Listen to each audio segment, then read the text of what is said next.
ஆயிஷா ரலியல்லாஹு சொல்றாங்க, ரசூலுல்லாஹ்வுடைய வாழ்க்கை எளிமையான வாழ்க்கையை பற்றி கூறிக்கொண்டே இருக்கிறார்கள். அதில் இப்படி கூறுகிறார்கள், ரசூலுல்லாஹ் அந்த ஜிப்ரீல் அலைஹிஸ்ஸலாம் வந்து கேட்டதற்கு பிறகு ரசூலுல்லாஹ் தன்னை எப்படி மாற்றிக்கொண்டார்கள் என்று சொன்னால், பெரிய அரசர்களை போல சாய்மான கட்டில சாய்ந்து ரசூலுல்லாஹ் உண்ண மாட்டார். ரசூலுல்லாஹ் சாய்மான கட்டில சாய்ந்து பெரிய அரசர்களை போல ரசூலுல்லாஹ் உண்ண மாட்டாங்க. முட்டுக்காலை அமர்ந்து அப்படித்தான் ரசூலுல்லாஹ் உண்ணுவார்கள். ஒரு கிராமப்புற சஹாபி ரசூலுல்லாஹ்வை சந்திக்கிறதுக்கு வராங்க. சஹாபாக்கள் எல்லாம் அங்கே குழுமி இருக்கிறார்கள். அப்பொழுது அவங்களுக்கு தெரியல யார் அங்க ரசூலுல்லாஹ் எங்க இருக்கிறாங்கன்னு அவங்களுக்கு தெரியல. இப்ப அந்த சஹாபி கேட்கிறாங்க, ஐயுக்கும் முஹம்மது, உங்களில் எவர் முஹம்மது ஸல்லல்லாஹு அலைஹி வஸல்லம் என்று கேட்கிறார். உங்களுடைய யார் நபி என்பதாக கேட்கிறார்.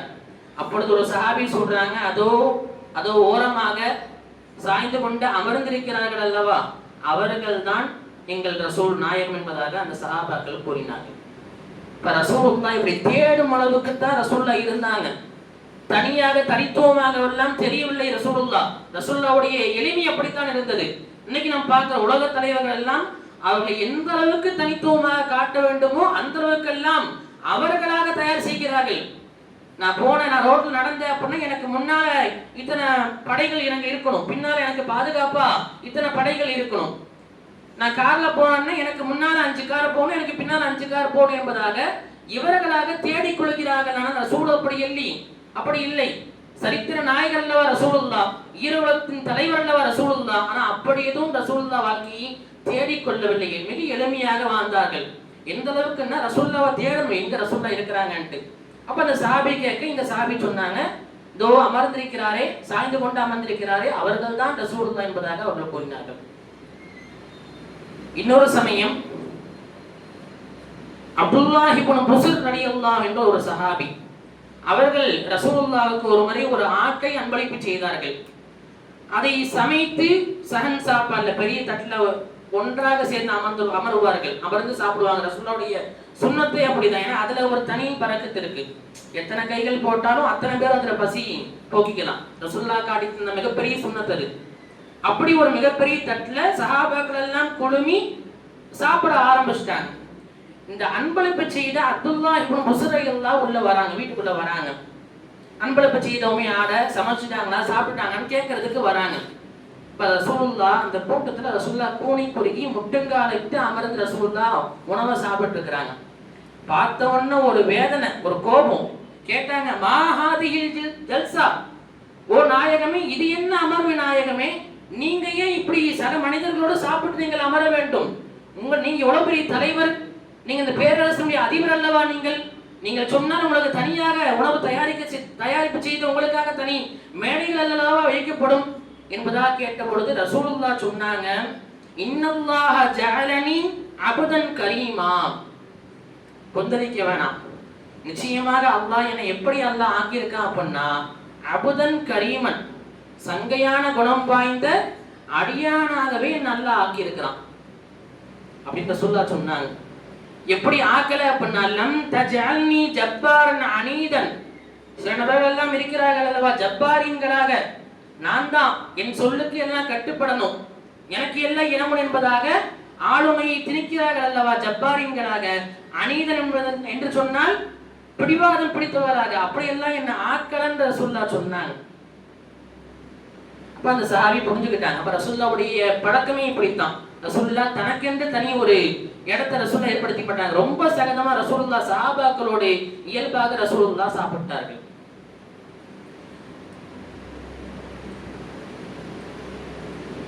இன்னொரு ஹதீஸில் இப்படி வருகிறது, ரசூல் ஸல்லல்லாஹு அலைஹி வஸல்லம் அவர்கள் உயர்ந்த மேடைகளில், ரசூலுல்லாஹ் உயர்ந்த எந்த மேடைகளிலும் ஏறி தன்னை தனியாக காண்பித்ததில்லை.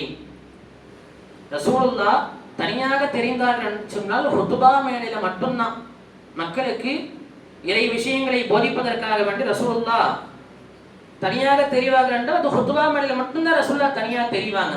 வேற மக்களோட சகஜமாகத்தான் இருப்பாரே தவிர தன்னை மட்டும் தனித்துவமாக காட்டிக் கொள்வதற்கு தனி சிம்மாசனத்தில் ஒன்றும் ரசூலுல்லாஹ் இல்லை. ரசூலுல்லாஹ்வுடைய ஆடையை பற்றி ஆயிஷா ரலியல்லாஹு சொல்றாங்க. ரசூலுடைய கடைசி காலத்துல சக்கராத் காலத்துல ரசூலுல்லாஹ் எந்த ஆடையை உடுத்துக்கொண்டு ரசூலுல்லாஹ்வுடைய ரூஹ் பிரித்தது என்று சொன்னால் அவருடைய சட்டை ஒட்டு சட்டை தான். சொல்றாங்க ஆயிஷா ரலியல்லாஹு அஹரஜத் இலைனா ஆயிஷத்து கிசாஅன் முரப்பதா வ இஸாரன் கலீதா. ஒட்டு சட்டை பல துணிகளால் தைக்கப்பட்ட ஒட்டு சட்டை தான் ரசூலுல்லாஹ் அணிந்திருந்தாங்க. கீழ் வேட்டி பத்தி ரசூலுல்லாஹ் சொல்லுங்க ஆயிஷா சொல்லும் போது இஸாரன் கலீதா, சாப்பிட்டானே நீ நம்ம அணிகிற மாதிரி காட்டன் துணியெல்லாம் இல்ல, ரொம்ப தடிப்பமா கரடு முரடா இருக்கும். அப்படிப்பட்ட துணியை தான் ரசூலுல்லாஹ் உடுத்துட்டு இருந்தாங்க. இந்த ரெண்டு ஆடையை உடுத்து கொண்டிருக்கும் போது ரசூலுல்லாஹ்வுடைய ரூஹ் பிரிந்தது என்பதாக ஆயிஷா ரலியல்லாஹு சொல்றாங்க. நம்ம பார்க்கணும், வேற எந்த தலைவர் இப்படி வாழ முடியும்?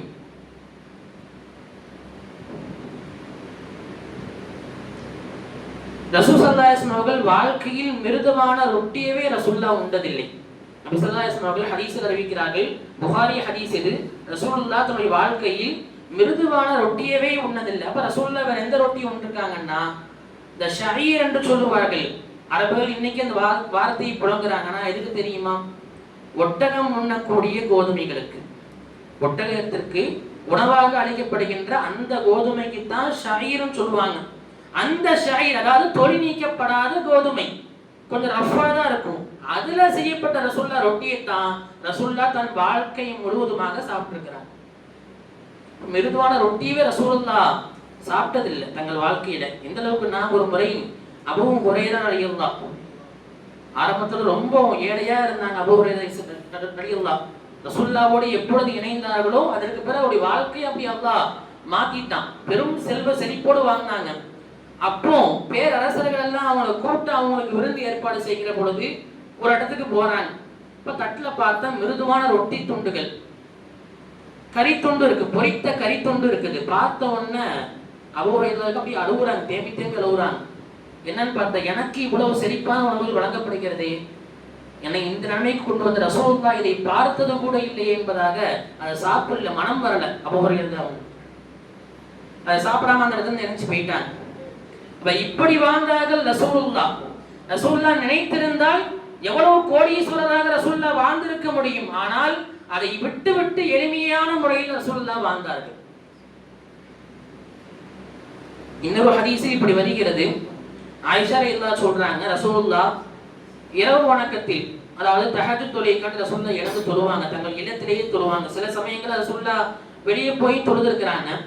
பல நேரங்கள்ல ரசூலுல்லாஹ் இரவு நேரங்கள்ல என் வீட்டில் தான் தொழுவாங்க. அது எந்த அளவுக்கு இருக்கும் அப்படின்னா கிட்டத்தட்ட 5க்கு 5 அடி அகலம், 5 அடி நீளம், இவ்வளவுதான் இருக்கும் ரசூலுல்லாஹ்வுடைய இல்லம் என்பது. அவ்வளவுதான். எப்படி தொழுவாங்க அப்படின்னா, ரசூலுல்லாஹ் சஜ்தா செய்கிற இடத்துல தான் என் காலை நான் நீட்டி இருப்பேன். ரசூலுல்லாஹ் எங்க சஜ்தா செய்வாங்களோ அந்த இடத்துல தான் என் காலை நான் நீட்டி இருப்பேன்.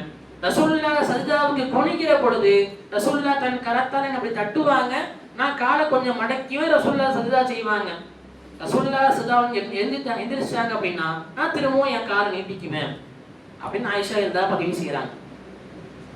அந்த நேரத்துல எங்கள் வீட்டுல விளக்குகள் கூட இல்லை அப்படின்னு ஆயிஷா இருந்தா பதிவு செய்யறாங்க. அப்ப அந்த அளவுக்கு ரசூலுல்லாஹ் ஒரு எளிமையான வாழ்க்கையில் ரசூலுல்லாஹ் வாழ்ந்திருக்கிறாங்க.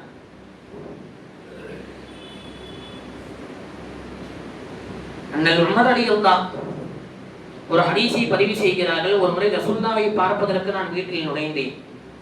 ரசூலுல்லாஹ் ஈச்ச மரத்தால் செய்யப்பட்ட ஒரு பாயில் ரசூலுல்லாஹ் தூங்கிக் கொண்டிருந்தார்கள். நான் வந்ததை உணர்ந்தவுடன் ரசூலுல்லாஹ் திடுக்கென்று எழ ரசூலுல்லாஹ்வுடைய முதுகில் அந்த பாயினுடைய அச்சை, அதை தடயத்தை நான் பார்த்தேன். எனக்கு பார்த்த உடனே என்னால தாங்கிக்க முடியல, எனக்கு அழுகை வந்து விட்டது. அப்படியே சுற்றி நான் வீட்டை சுற்றி பார்த்தேன், வீட்டுல ஒண்ணுமே இல்லை, ஒரு குறிப்பிட்ட அளவு கோதுமை. அப்படியே சுற்றி பார்த்தோம் அப்படின்னா தோல், பதனிடப்பட்ட தோல் இருக்குது, ஒரு தோல் பை இருக்குது, தண்ணீர் சேகரிக்கப்படக்கூடிய ஒரு தோல் பை இருக்குது. என்னை மீறிய ஒரு அழுகை, என் கண்களில் இருந்து கண்ணீர் கொட்டுகிறது. ரசூலுல்லாஹ் பார்த்தாங்க. யா இப்ன ஹத்தாப், என்ன ஹத்தாவுடைய மகனை ஏன் அழுகிறீங்க, உங்களை அழ வைத்தது எது என்பதாக ரசூலுல்லாஹ் கேட்க முரளிதான் சொன்னாங்க, என்ன யா ரசூலுல்லாஹ் நீங்க போய் இப்படி வாழ்க்கையை வாழலாமா? நான் கிஸ்ரா நாட்டு மன்னர்களை எல்லாம் நான் பார்த்திருக்கிறேன். அவர்கள் பெரும் தோட்டங்களையும் ஆறுகளையும் சொந்தமாகி கொண்டு மிகப்பெரிய கம்பீரமாக அல்லவா அவர்கள் ஆட்சி செய்து கொண்டிருக்கிறார்கள், ஆடம்பர வாழ்க்கையில் அல்லவா அவர்கள் வாழ்ந்து கொண்டிருக்கிறார்கள். நீங்க என்ன யா ரசூலுல்லாஹ் இப்படி இருக்கிறீங்க? கண் அசைத்தால் போதுமே. ரசூலுல்லாஹ் சொன்னாங்க, எனக்கும் இந்த துன்யாவுக்கும் என்ன உணரே இருக்குது? அவ்வளவு சம்பந்தப்படுத்தி நான் சுகபோகமாக இருப்பதற்கு எனக்கும் இந்த துன்யாவுக்கும் அப்படி என்ன இருக்குது, என்ன கனெக்ஷன் அப்படின்னு கேட்ட ரசூலுல்லாஹ் சொன்னாங்க, உண்மையிலேயே நீங்க சொல்றது உண்மைதான். காபிர்கள் எல்லாம் அவ்வளவு தூரம் இந்த துன்யாவை அனுபவிக்கிறாங்க. ரசூலுல்லாஹ் சொன்னாங்க, உண்மைதான், அல்லாஹ் அப்படித்தான் வச்சிருக்கிறான். துன்யாவை ஆசைப்பட்டு எல்லா சுகத்தையும் அனுபவிப்பவர்கள் காபிர்கள் தான். நமக்கு எல்லாம் வறுமை அல்லவா அல்லாஹ் வச்சிருக்கிறான். அதை நீங்க பொருத்தி கொண்டீங்களான்னு கேட்டாங்க. ஆமா யா ரசூல், நான் பொருத்தி கொண்டேன். அப்போ இருங்க, சலாமத்தா இருங்க, அப்படி ஒரு ஆடம்பர வாழ்க்கை எனக்கு தேவையில்லைன்னு ரசூலுல்லாஹ் சொன்னாங்க. ரசூலுல்லாஹ் நினைத்திருந்தால் பெருமளவுக்கு ரசூலுல்லாஹ் வாழ்ந்திருக்கலாம். ஆனா ரசூலுல்லாஹ் அதை தேடல. ரசூலுல்லாஹ் ஒரு முறை அபூதர் குஃபாரி ரலியல்லாஹு அவங்கள அப்படி ஊரை சுற்றி காண்பிப்பதற்கு அவங்களும் ரசூலுல்லாஹும் வலம் வராங்க. அப்ப அந்த உஹது மலையை பார்த்தோம்னா ரசூலுல்லாஹ் சொன்னாங்க, ஓ அபூதர் குஃபாரியே, இந்த உஹது மலை இருக்கிறது அல்லவா, இது அளவுக்கு எனக்கு அல்லாஹ் தங்கத்தா எனக்கு இதை அப்படியே மாற்றி கொடுத்தாலும், இந்த உஹது மலை அளவுக்கு இது அப்படியே அல்லாஹ் தங்கத்தால மாற்றி கொடுத்தாலும் 3 நாள் கூட எனக்கு அது தங்காதுன்னு ரசூலுல்லாஹ் சொன்னாங்க. எனக்கு அது சந்தோஷம் அளிக்காது. தங்குறத நான் சந்தோஷமா நான் கருத மாட்டேன். எந்த அளவுக்கு ரசூலுல்லாஹ்வுக்கு 30,000 ரூபாய் 3 லட்சம் ரூபாய் ரசூலுல்லாஹ் சொல்லல. ஒரு மலையவே அப்படியே அல்லாஹ் தங்கமாக மாற்றி கொடுத்தாலும் என்னிடத்துல இந்த 3 நாள் தங்குறது எனக்கு ரொம்ப மனசு வருத்தமா இருக்கும், எனக்கு சந்தோஷம் தராதுன்னு ரசூலுல்லாஹ் சொன்னாங்க. இப்ப எந்த அளவுக்கு பாருங்க ரசூலுல்லாஹ் எளிமையான வாழ்க்கை. ஒரு ஹதீஸில் இப்படி வருகிறது, ரசூலுல்லாஹ் அஸர் தொழுகைக்கு போறாங்க. தொழுது முடிச்ச உடனே ரசூலுல்லாஹ் முஸல்லாவுல இருந்து எழுந்த உடனே அவசரமா தங்கள் இல்லத்துக்கு போறாங்க. போயிட்டு உடனே வந்துடுறாங்க. என்ன யா ரசூலுல்லாஹ் அவ்வளவு அவசரமாக எங்கே சென்றீர்கள் என்பதாக கேட்ட பொழுது ரசூலுல்லாஹ் சொன்னாங்க, என்னுடைய வீட்டுல ஒரு சின்ன தங்க கட்டி ஒன்று இருந்துச்சு, அது பைத்துல் மாலுக்குரியது என்பதாக எனக்கு நினைவுக்கு வந்துச்சு. எனவே ஒரு மாலை கூட எனக்கு சொந்தம் இல்லாத ஒரு பொருள் என் இல்லத்தில் இருப்பதற்கு எனக்கு அது சரிபடவில்லை, நான் அதை விரும்பவில்லை என்பதாக ரசூலுல்லாஹ் சொல்லி காண்பித்தார். பைத்துல் மாலுடைய விஷயத்துல ரசூலுல்லாஹ் எவ்வளவு பேணிக்கே இறந்திருக்கிறாங்க. இன்னொரு ஹதீஸில் இப்படி வருகிறது, ரசூலுல்லாஹ் ஒரு முறை மஸ்ஜிதுக்குள் நுழைகிற பொழுது அங்கே யாரோ ஒரு நபர் ஏதோ ஒரு சஹாபி எச்சில் துப்பியிருக்கிறாங்க. இது ரசூலுல்லாஹ் வந்த உடனே என்ன செய்திருக்கிறார், ரசூலுல்லாஹ்வுக்கு ஒரு கோபம் வந்து ரசூலுல்லாஹ் என்ன செய்திருக்கலாம், ஒண்ணு யாரையா கூப்பிட்டு ரசூலுல்லாஹ் ஏசி இருக்கணும், இல்ல என்ன இதை க்ளீன் பண்ணுங்கன்னு மற்றவங்கள்ட்டயா சொல்லியிருக்கணும். ஹதீஸ் வருகிறது, ஃபஹக்கஹா பியதிஹி, ரசூலுல்லாஹ் தன் கரத்தால் அதை துடைத்தார்கள், அதை சுரண்டினார்கள் என்பதாக வருகிறது. என்ன தலைவரை செய்திருப்பார் சொல்லலாம். மேடைகள்ல எவ்வளவு வேணா சொல்லலாம், ஊருக்கு உபதேசம் தனக்கு இல்லை என்பதாக என்ன வேணா சொல்லலாம். ஆனால் வாழ்க்கையில் இப்படி எல்லாம் ஒருத்தர் வாழ்ந்திருப்பாரா? நினைச்சிருந்தா என்ன வேணா செஞ்சிருக்கலாம். ஆனா ரசூலுல்லாஹ் தன் கரத்தால் அதை சுத்தம் செய்தார்கள். சஹாபாக்கள்லாம் பார்த்து ரொம்ப ஆச்சரியப்பட்டாங்க. நீங்க ஏன் யார சொல்ல சுத்தம் பண்றீங்க, நான் மனிதர் இல்லையா என்பதாக கேட்டு ரசூலுல்லாஹ் சுத்தம் பண்ணாங்க. அதற்கு பிறகு ரசூலுல்லாஹ் இது யார் துப்பினாரோ அவங்கள தனியா கூப்பிட்டு சொல்லலாம், பொது மேடைகளை ரசூலுல்லாஹ் பொதுவா சொன்னாங்க, இப்படி துப்பாதீங்க, இது நல்ல பழக்கம் இல்லை அப்படின்னு ரசூலுல்லாஹ் உபதேசம் பண்ணாங்க. ரசூலுல்லாஹ்வுடைய வாழ்க்கையின் நடிகிலும் இப்படித்தான். ரசூலுல்லாஹ் வேறு வழியின்றி வறுமையிலும் எளிமையிலும் வாழவில்லை. ரசூலுல்லாஹ் பொறுக்கி எடுத்து இந்த வாழ்க்கையைத்தான் நான் வாழ வேண்டும் என்பதாக ரசூலுல்லாஹ் எளிமையான நடையிலேயே தன் வாழ்க்கையை கிடைத்தார்கள். நான் ஆரம்பமாக ஓதி இறைவசனத்தை கூறி நான் நிறைவு செய்கிறேன். அல்லாஹ்வே கூறுகிறான், வல் ஆகிரத்து கைருல் லக மினல் ஊலா, நபியே நாயகமே, உங்களுக்கு இந்த உலக வாழ்க்கையை விட நாளை மறுமை வாழ்க்கை தான் உங்களுக்கு மிக சாலச் சிறந்தது என்பதாக அல்லாஹ் கூறுகிறான். இது ரசூலுல்லாஹ்க்கு மட்டும் சொல்லல, ரசூலுல்லாஹ்வை அப்படியே அச்சரித்தார் போல் நாமும் வாழ வேண்டும், அப்படியே நம்ம ரோல் மாடலாக எடுத்துக்கொண்டு வாழ வேண்டும். அல்லாஹ் அப்படிப்பட்ட ஒரு பாக்கியத்தை நம் அனைவருக்கும் அல்லாஹ் தந்தல் புரிவானாக. வ ஆகிரு தஅவானா அல்ஹம்துலில்லாஹி ரப்பில் ஆலமீன். அஸ்ஸலாமு அலைக்கும் வ ரஹ்மத்துல்லாஹி வ பரகாத்துஹு.